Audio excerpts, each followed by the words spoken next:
Andrea, how are you? Should I say I'm fine and then you'll say you're fine and then we'll pretend like we're both fine? So actually, you and I have known each other a bunch of years, and you have been a confidant and a coach to me for a while. And I wanted to share some of the way you view the world with other people. And instead of like interviewing you, because I find that sort of rather distant, I thought I'd actually just ask you some real questions, and sort of take the risk to let people hear it all. So here's what I'm dealing with. So at the beginning of COVID, I called a friend of mine in the military and I asked him, how do you compartmentalize your emotions? Because I knew that we were dealing with trauma and I wanted to be mission focused and pivot my business. But at the same time, there was this trauma of COVID. And I know that in combat, they're able to compartmentalize their emotions so they can stay focused at the mission at hand. And he gave me a very stern warning. He basically said, you can't compartmentalize your emotions, not for any length of time. He says, we can do it for a short period of time in battle. He says, but you're going to deal with it at some point. You're dealing with trauma. There's no avoiding trauma. And he says, sometimes, we often deal with it months after we get home. So I took that warning to heart and I called all of my A-type personality friends and gave them the warning that we're not avoiding this, we're delaying this. And it's been, we're now 4 or 5 months in, something like that. And I know that he sometimes starts to feel the effects about 4 or 5 months after. And I'm actually right on schedule, weirdly. I'm starting to feel it now. And so I called him the other day and there's no leading the witness. I didn't say what I was going through. I didn't say what I was experiencing. I started with a very open-ended question. I asked, what are your symptoms when you come back from combat?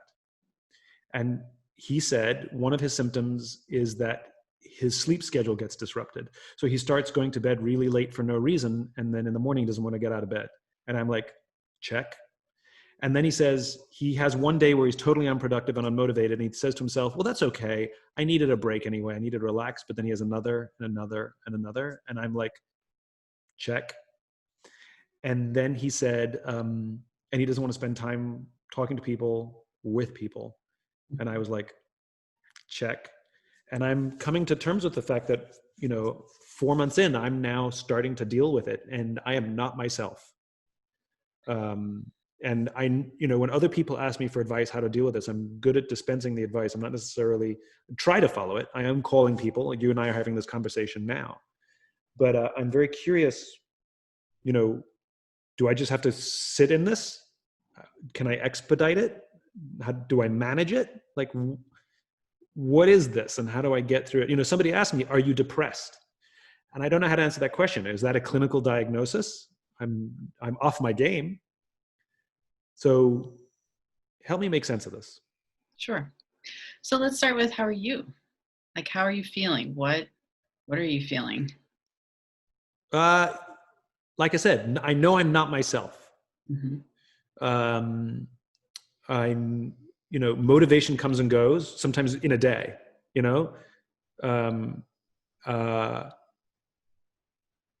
feeling alone, but not lonely.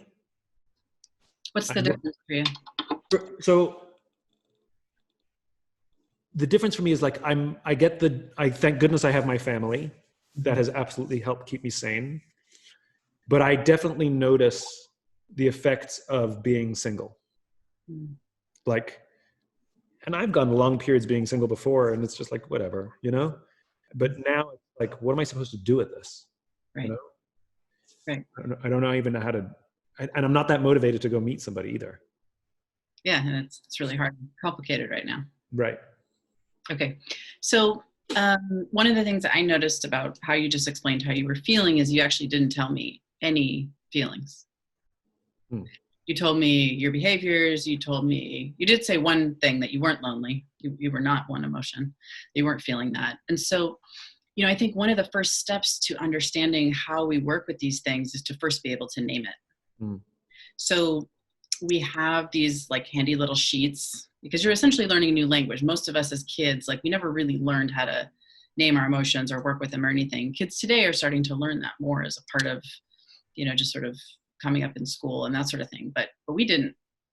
So the first step is to say, how am I actually feeling, and to be able to put a name on it.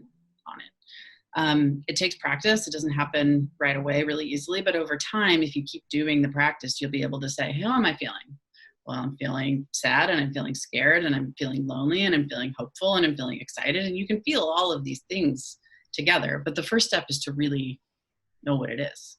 So you want to try again and see if we can and find a feeling. You might need to wait a minute. You might need to close your eyes. You might need to put your hand on your chest. That's like a nervous system thing that we sometimes do, and it can help us slow things down a little bit. Is malaise a feeling? I feel it's hard to explain. I guess that's the whole point of feelings, right? I know that it's funny. I know the biology. I know that feelings are hard to put into words because they're in our limbic brain, which doesn't control language. So I understand the biology of why I struggle to put things into words. That's not helpful, is it? How am I feeling? I mean, the way I've been describing it is off my game, not myself. I mean, these are not affirmative feelings. These are, I'm telling you what I'm not. Yeah. So sometimes we see this when we actually either don't know what we're feeling or we can't stick with it. We get these, like what I call moving away experiences. So because it feels awful to sit in sadness or fear or anger or whatever, sometimes we're like, I'm just gonna like go over here. I'm going to push that there. And so that's when we feel malaise. That's when we feel off our game. That's when we feel sluggish. We don't want to get out of bed. It's different for everyone. Some people are exploding at people. Some people are just sort of like quietly disappearing. There's a lot of different ways this can show up, but that's usually because we're not like able to sit with that feeling for whatever reason. And for a lot of us, most of us, we haven't had this many challenging feelings all at once. And that's what's so interesting about this time. I mean, it's hard for everyone, but it's kind of equalizing, right? Single people are having a hard time. Parents are having a hard time. Like everybody's having their own version of a hard time, but like all at once. Yeah. Right? And I think I'm as you're talking, I'm going through all the things in my head, and they're all words, like unmotivated or frustrated, or out of control, they're all, there's also an element of guilt, I think, because I know that there are people dealing with way more than I'm dealing with. Yep. And so there's a little bit of guilt, like that I even feel bad at all, Yeah, I hear that a lot, and because you know the biology, you know that your body doesn't compare how you're feeling to other people, and then say, "Oh, okay, now I can feel upset. Now I can let it affect me." It's like everybody's experience is their own experience, whether it's technically super terrible or technically okay, right? A lot of us are technically okay, like we're not living on the street, we have food to eat, like we're going to be okay, but our emotions are run off of like a very ancient system in us, right? So like belonging is a big one. Loneliness is a big one. Like if you get cast out of the tribe and a lion's going to eat you, that's a problem. So we're wired to be really upset about this. I hear a lot of people saying like, I'm okay. Like I see a couple people, like I shouldn't be this upset by this, but we're supposed to be like this. It's how we stay alive. It's how we've stayed alive for a long time. So how do I find myself again? Like, I don't need to be like rah, rah, rah every day. I get that. Like, that's fine. Like there's the usual machinations of, but how do I get through this? Yeah. So, I mean, I think it's really about starting to access those feelings a little bit at a time, getting used to it, saying, I can handle it. This isn't really that bad. And getting to the point where we can tolerate more of these uncomfortable feelings. And then we don't have to do this dodging thing. Like you're saying I have to find words I have to find those words, even if they're very uncomfortable to admit. Yes. First you find the words. The next step you do is you actually learn how to sit with those feelings a little bit. Alone? So, alone or with a coach or with a therapist or with a friend or whatever. It doesn't really matter. As long as you feel safe and you can handle it. And most people think like, okay, if I'm going to get into sad, I'm going to open this Pandora's box of sadness and I'm going to fall into the abyss and that'll be the end of it, right? I was just going to die alone sad. But really what happens is if we go through a process, we can say, okay, I feel sad. I don't like to feel sad, whatever, but I feel it, and I'm going to feel it for a couple of minutes. And you can actually like decide to feel sad for a minute. You can set a timer. You can practice feeling sad. Then you can feel sad for a little longer and a little longer until maybe it only takes a couple of minutes of feeling sad for it to pass through you. Maybe you'll feel sad again tomorrow. Maybe you won't. I really like this. I like this idea of giving yourself permission to feel, because I think so many times, I'll speak for myself, if I have feelings that I would consider negative or things that pull me back or hold me down or whatever words you want to use, there's the suppression, like I cannot feel this way, or I have to get over this, and what I'm denying myself is the permission to just accept the feelings and feel them. And so what I appreciate is to give that feeling a name. Even if I want to call it depression, it doesn't have to be a clinical diagnosis. I think a lot of people are afraid of those words that veer into sort of diagnoses, myself included. And give it whatever it's called and say, okay, today I'm going to feel depressed for 20 minutes and set a timer. And whatever depression means, I can pull out the ice cream or watch TV, sit in bed. I'm allowed to be depressed for 20 minutes today. Yeah. And we start with like 2 minutes. 2 minutes even. You can just like dip your toe in. This doesn't have to be a whole big thing. You can just dip your toe in. What does it feel like to feel sad? What does it feel like to feel scared? You can do a couple minutes here, a couple minutes there. Yeah. And rather compartmentalize, like you may have to do in the military. You're able to say, hey, like a thing happened today and I felt terrible. Okay, that's sad. I'm going to spend a couple minutes on it. Oh, and I felt frustrated, because you can feel a lot of things at once, right?